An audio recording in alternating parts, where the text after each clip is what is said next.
All right. There's a paper that just came out today, yesterday, recently, like very recently, within the past couple of days. There's a paper that came out from Kim, Jin, and Lee. It's from the Bureau of Economic Research at Cambridge, and it examined in great detail the impact of generative AI on the community at Pixiv from October of 2023 to about October of 2022 to about the middle of 2023. And it started from the middle of 2020. And I feel like what they set out to study is how has the pandemic affected how people engage with art. You know, it's just, here we are, we're in the middle of a pandemic. How are people engaging with art, and how is that going to change after the pandemic is quote unquote over? And I think they ended up getting this very, very important 6 months of data from the introduction of generative AI. And they looked at their data and they went, fuck that, this is the important shit. This is fucking big. This matters. So they've been looking at it and they've been going over it. And as you can tell, it's the beginning of 2026. It's taken almost as long to analyze the data as it did to collect it, because that's the nature of data collection and analysis. Oh God, that's good.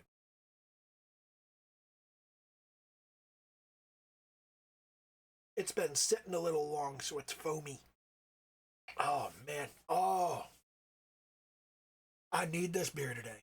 Anyway, the major I want to make sure I get the major takeaways accurate on this. So I'm actually going to go and look at the end of the paper. From the perspective of our framework, the main findings of this paper can be summarized as follows. And there are 4 points. Number 1, AI adoption among incumbent creators is limited, suggesting high adoption costs or limited perceived benefits of using AI, which is to say, people who were already posting on Pixiv did not, as a general rule, switch to using AI. Number 2, creators reduce post uploads following the AI launch, indicating that the net spillover from the increase in AI-generated posts is negative from the perspective of human creators. Now, to put that in more perspective, what they found was roughly 10% of real artist participation on Pinterest, gone, disappeared. It just completely evaporated. We don't know exactly where that sits. I mean, it's kind of a nebulous concept. Number 3, regarding underlying mechanisms, we find evidence that A, each non-AI post, particularly illustration posts that are more affected by the AI launch, receives fewer bookmarks after the AI launch, and B, creators operating in areas more heavily invaded by AI reduce their post uploads more and receive fewer bookmarks. Now, this is what I predicted when I first opened this paper. I said, this is an attention economy. In an attention economy, we all got the same 24 hours in a day. We all have the ability to look at X number of posts. And no matter how many posts there are, we're only going to look at so many of them. We're only going to like so many of them. We're only going to share so many of them. We're only going to comment on so many of them. So your views and likes and shares and comments are going to remain constant across the same number of posts. If the number of posts goes up, well, unless you increase the number of users on Pixiv, which they didn't, the number of users on Pixiv remained about the same, which is to say, the people using Pixiv didn't really change. The 10% of creators who stopped uploading, okay, they didn't go away. They just stopped uploading. All right? Their accounts are still there. They could conceivably go back to posting. And some of that 10% is just people reducing their output, okay? And some of it could be people who switched over to AI, probably on another account, because they didn't really find that existing creators switch to using AI on their existing account. They either moved to a new account or they didn't use AI at all. So the thing is, because we didn't have a dramatic increase in the number of users that were using the service, we know that primarily the people posting AI-generated content to the service were primarily, almost entirely in fact, people who already had accounts on Pixiv, but were not posting at all. They were just there to look at art. They were just there to appreciate the art. And with the addition of this garbage farting computer machine, they said, well, now I can generate an endless river of dog shit and I can post my own art. And they're fairly prolific posters, unfortunately.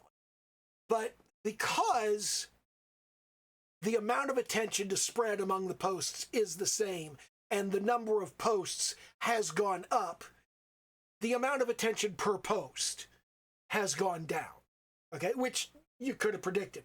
I predicted that as soon as I opened the paper. I'm like, this is what they're going to find. I didn't realize, I'm going to talk about this momentarily, I didn't realize how big the change in content was. But summary point number 4, creators with greater exposure to AI invasion adjust their behavior by A, avoiding tags favored by AI-generated content, and B, diversifying their portfolio by working across a broader set of IPs. Now there's some additional information that's not in there. When they say creators with greater exposure to AI, what they mean is professional creators whose income depends on creation. And they mean that these are the top 15% of posters, the ones with greater exposure, the ones who have more to lose. There's money riding on the question, first of all, and the AI is stealing attention from more of their posts. These are like the top 15%, roughly. And the way they responded was one of the classic ways that everybody responds to competition.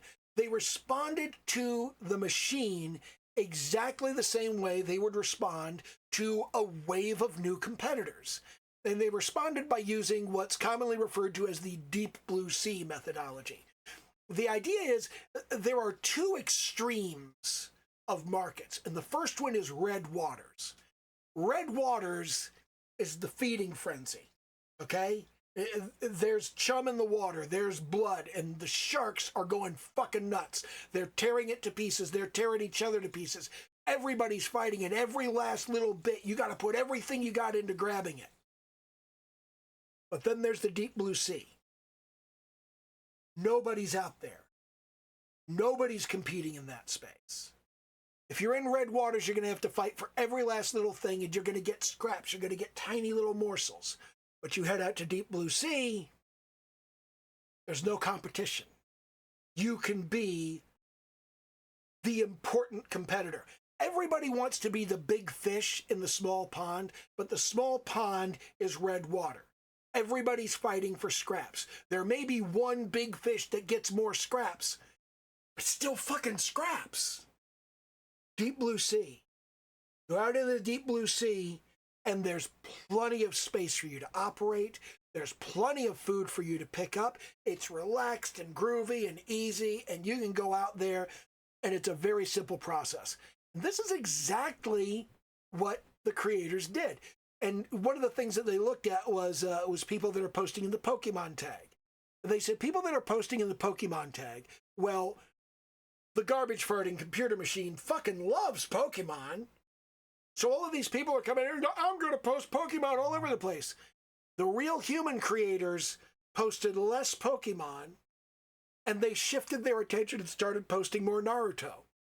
I thought it was hilarious that you could directly identify like the two things. But these two tags in particular, okay, the AI showed up and went, Pokemon everywhere. And the existing top tier creators went, I'm not going to post Pokemon anymore.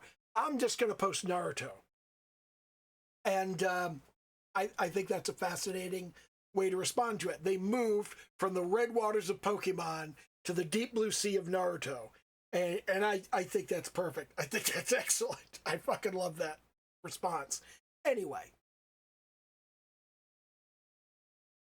that, I think, I'm trying very hard to represent this paper accurately the way the authors intended it to be represented and interpreted. And to be clear, the title of the paper is Does Generative AI Crowd Out Human Creators? Evidence from Pixiv. And it's working paper 34733. And it's available from the National Bureau of Economic Research in Cambridge. I will put a link to it in the description if you're interested in looking at it, if you're interested in reading it. It's about 50 pages, and it's kind of dense, I'm not going to lie, but I'm an econ wonk, and I enjoy this kind of thing. I've already read it. You don't need to. You can, and the smart people among you should, so you can tell the other people who maybe are like, fuck that shit, I'm not reading an economic paper. Those of you who do read and enjoy economic papers, please, by all means, read the paper, get in the comments. If I fuck something up, tell me I fucked something up. If I got it right, say, it's true, I'm smart and I read it and he got it right. Please join in the conversation. I'm making a distinct effort to present this accurately and not paint it as too much of what I would want it to be, which is the way that everybody likes to deal with papers. They go, this says exactly what I wanted it to say. And it does say one thing, one exact thing that I wanted it to say. But it also says something else that I really didn't want it to say, and that is, when you look at the results from the quote-unquote attention economy, when you look at the way that views and likes and shares and comments declined over time on the platform, when you look at what happens to that graph when the AI shows up, nothing happens to it. It continues to track almost exclusively the number of posts on the platform.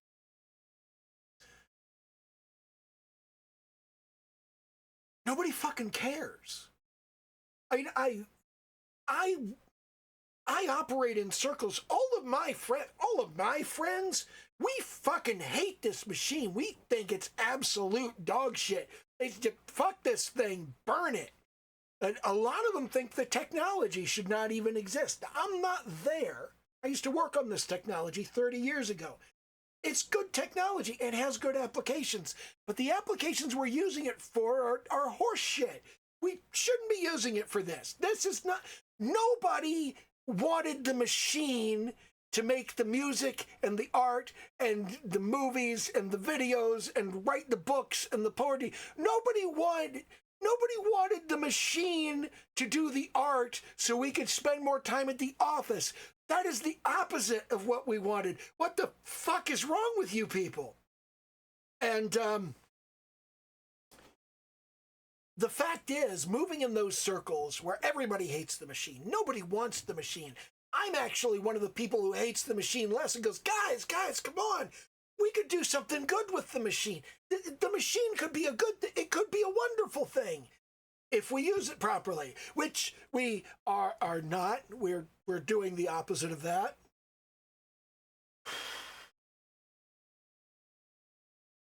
I would say welcome to America, but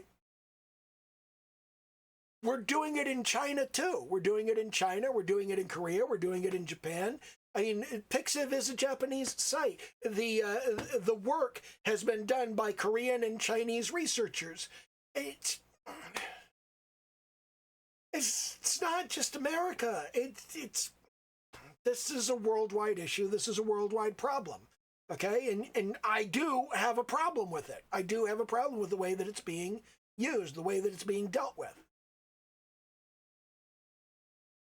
I don't have a problem with the technology at its core, because that technology runs your spam filter.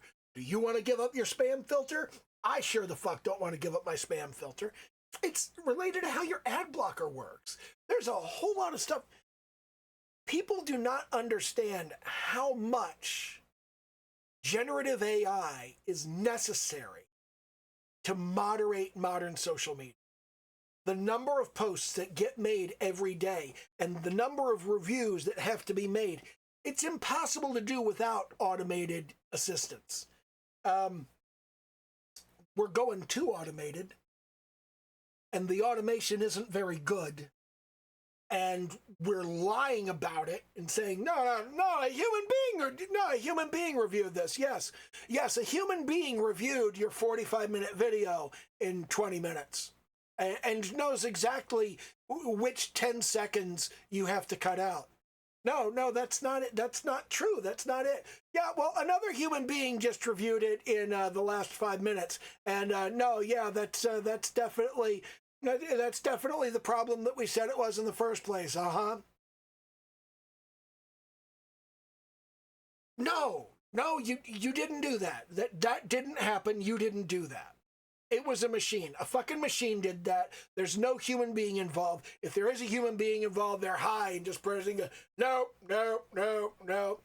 That's fucking bullshit. And that's a problem because we don't have enough people. There are too many people posting too much bullshit, and there are not enough people to moderate this. There are not enough people to keep track of it. That's why we need Section 230. We need Section 230 because it's trivial for somebody with a swarm of bots to post so much stuff on social media that you just can't moderate all of it. And in the absence of 230, that person can partner up with literally anybody anywhere and say, hey, why don't you sue Facebook for the thing that I posted 1,000 times on it? They can be sued for it now. Because without Section 230 to say the platform isn't liable for what people post on it, you get that problem. And what you end up with is the moderation becomes so tight, it becomes so vicious that you can barely post anything. And you're not going to like that.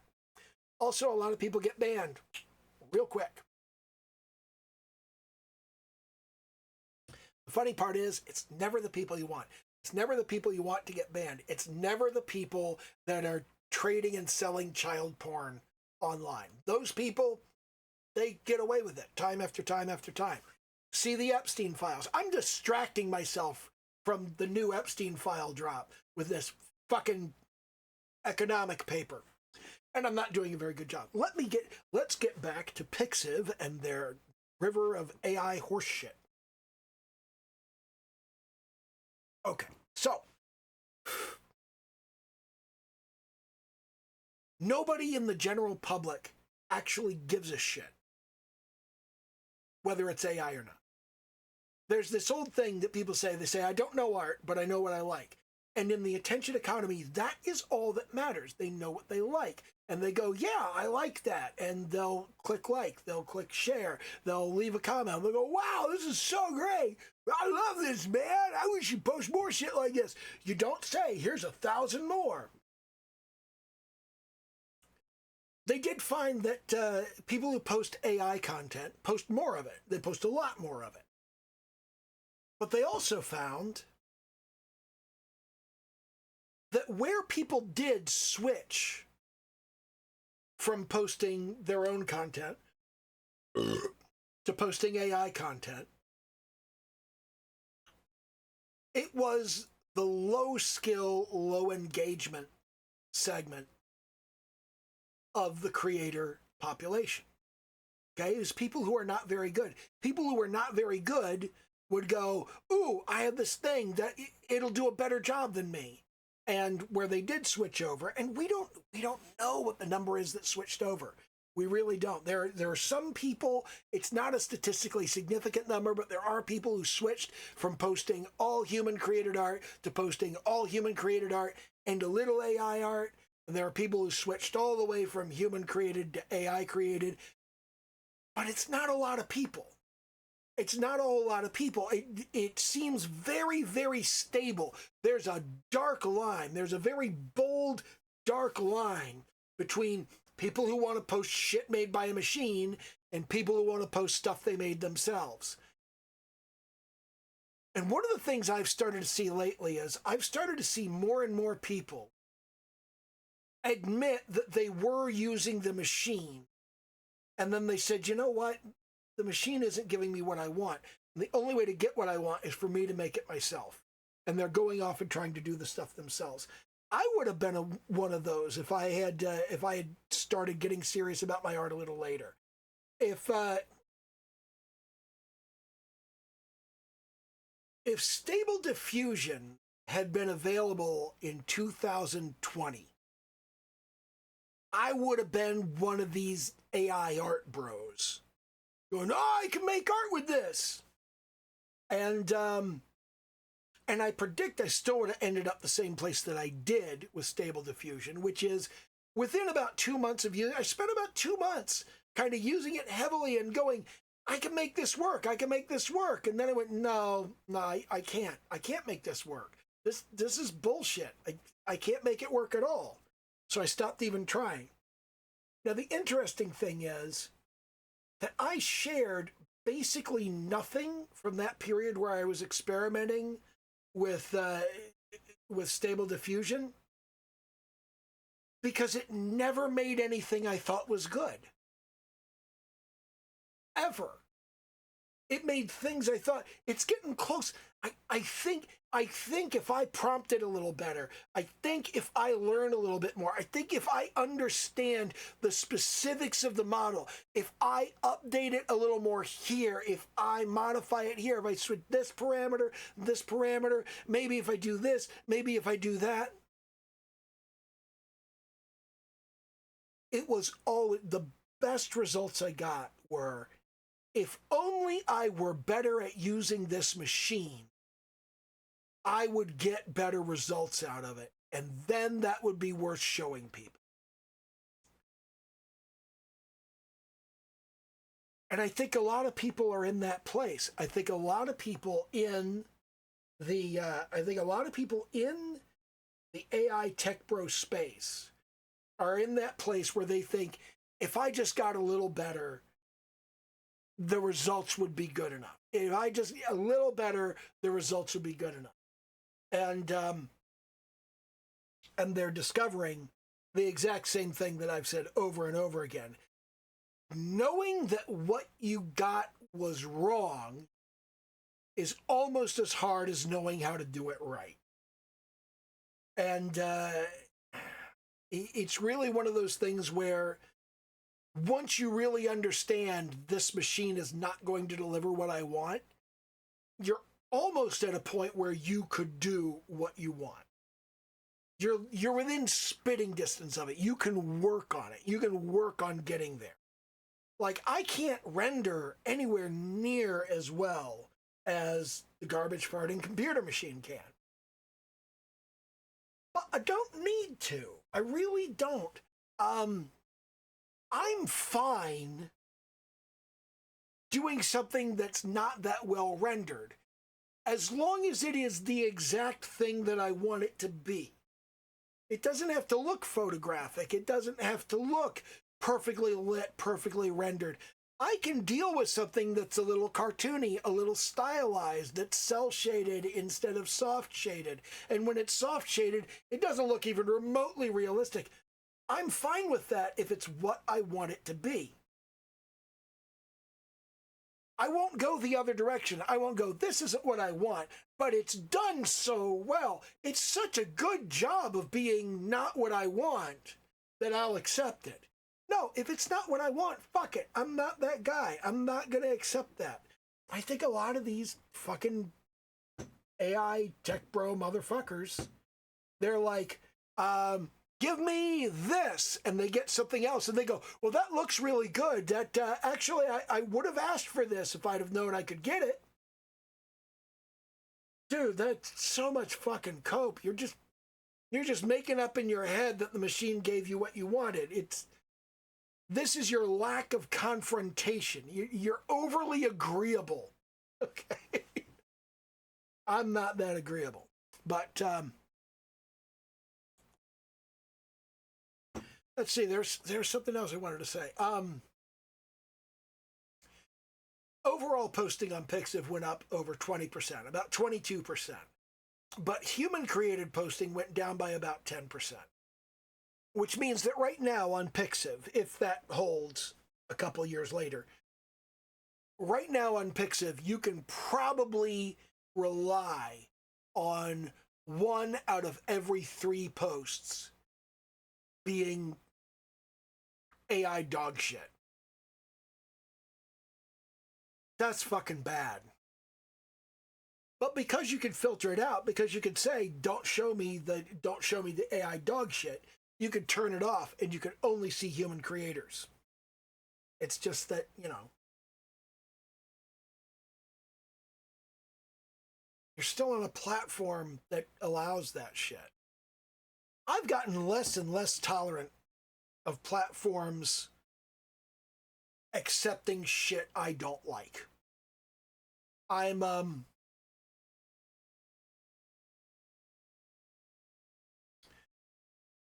not as critical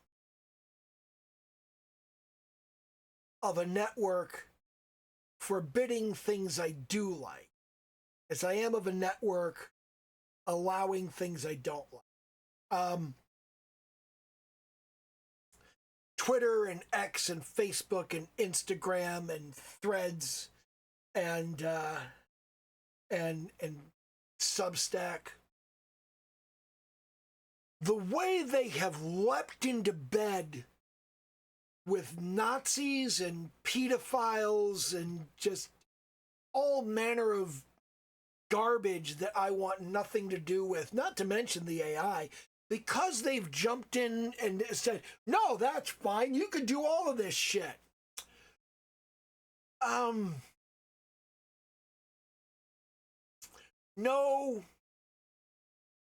No, you can't do all of this shit. I'm not, no. Meanwhile, I'm over on Blue Sky and Tumblr, and both Blue Sky and Tumblr are kind of overtly anti-trans in the sense that a trans person will post a picture and say, here's a picture of me at work, and they're smiling and grinning and got their hair pulled back in a ponytail, and they're wearing like a short-sleeved shirt. And Blue Sky will go, nope, that's suggestive nudity. It's their arm. What's suggestive about this? Nope, suggestive nudity. And then they'll ask for a review, and Blue Sky will go, oh yeah, we're sorry, we misclassified this. Sexual content. What the fuck? And they only do this to trans people. They don't do this to everybody. It's like, I can post a picture of me with my leg hanging out of a bed, and they won't say shit. But, you know, a trans person could post their elbow. And Blue Sky goes, no, it's nudity. No, that's nudity. Nudity. You're not allowed to show that. That's definitely sex. You're definitely having sex. It's a taco. It's sex. You're having sex. Tumblr's the same way. They just, like, they fuck with the trans community for no good purpose. They just, like, they outlaw this, they label that, and kick this off the platform and kick that off the platform. And funnily enough, I'm way more tolerant of that than I am of Elmo Muskrat's little bullshit platform where he lets J.K. Rowling post the longest and most unhinged fucking screeds about how much trans people suck. If you allow that, I don't want to be on your platform. But if you're kind of shitty to trans people, I apparently don't have much of a problem with that. And that's something to think about. I am way more accepting of somebody being a bigoted jackass than I am of somebody saying, it's okay for you to be a bigoted jackass. I don't know. Maybe I shouldn't be like that. Maybe that's a problem. I don't know. But hey, I covered the paper pretty well, I think. So, yeah, I think I'm going to leave it at that. Do a little YouTube dance, like, comment, subscribe, all that happy horse shit. And, okay, bye.